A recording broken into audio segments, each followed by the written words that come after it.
everyone, hi doctor.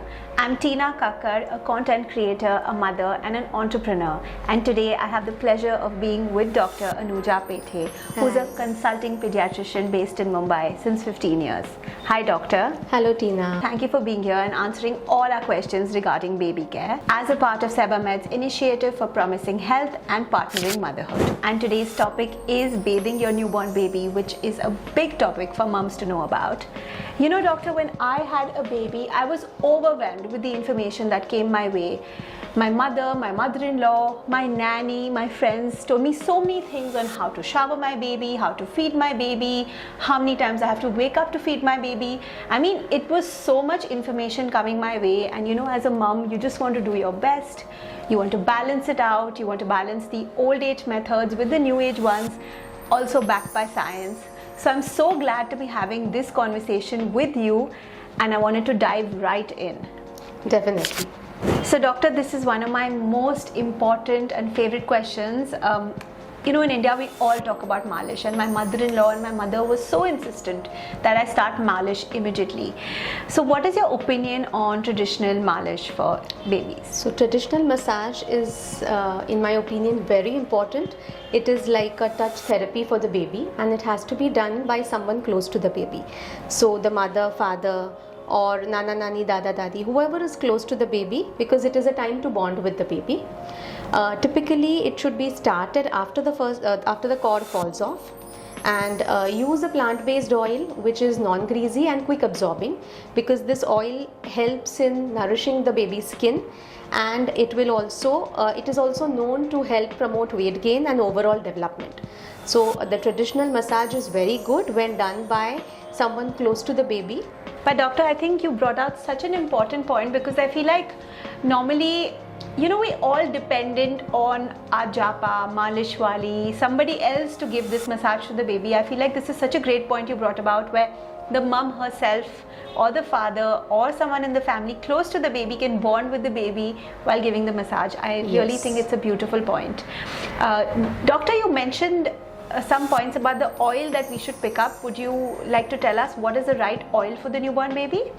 So it has to be plant-based, and it is non-greasy and quick absorbing. All right. So that it helps your fingers glide gently on the baby's body. It also gets absorbed into the baby's skin and helps nourish the skin, maintain the good skin barrier, as well as promote healthy weight gain. Oh wow, that's good to know. I think every mum at that stage is constantly just looking for two things: the baby eats well, sleeps well, and gains weight. So that's a great point to bring about. Thank you, doctor. So another question coming your way is, should one use their own shampoo and cleanser on the baby? Never. We need to use formulations specifically made for the baby. So doctor, today on social media, on Instagram, we often see, especially with a lot of international videos, that mums have all these great tubs, they have thermometers to measure the temperature, they have a special mug that pours the water. So what does one really need to set up for the newborn's baby's bath? So for a newborn baby's bath, we need a very, very safe room environment where there is no blast of cold air, the ambient temperature is perfect. You need to have a safe surface where you can keep the baby and massage the baby. You need to have a good plant-based oil which is quick absorbing and non-greasy.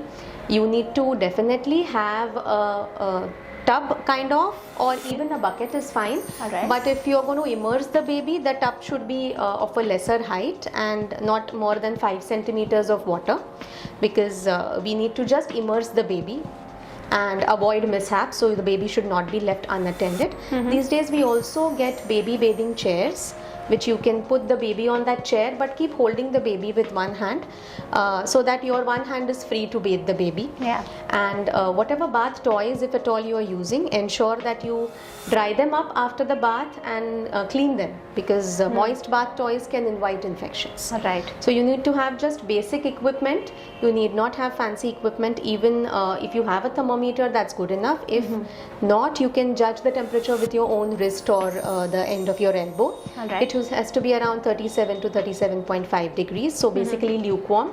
And ensure that your bathing experience is comfortable, fun, but very, very safe at the same time. So never leave a baby unattended even for half a second in the bath water. Okay, for sure. I mean, yes, for sure. And I think you also brought about a point of having somebody to help you when you're bathing your newborn baby, especially when they're very small and they still do not have all their support. It's a good idea to have an additional set of hands to help you. Of course. Because a single person, can become very flustered when especially the baby is, wriggling all around. For sure. So it has to be safe. Of course. Thank you so much, doctor. That was so informative. So much information backed by science, backed by all your experiences with the babies you worked at. I really request mums out there to work with their pediatricians, especially when it comes to all their questions regarding their newborn baby, because if it's your first baby, you're overwhelmed. There's a lot of information out there and you have to do what suits you and suits your doctor. Thank you, doctor. This was great, and thanks to Sebamed's initiative, we are now so informed on how we can bathe our baby. Thank you so much. Thank you.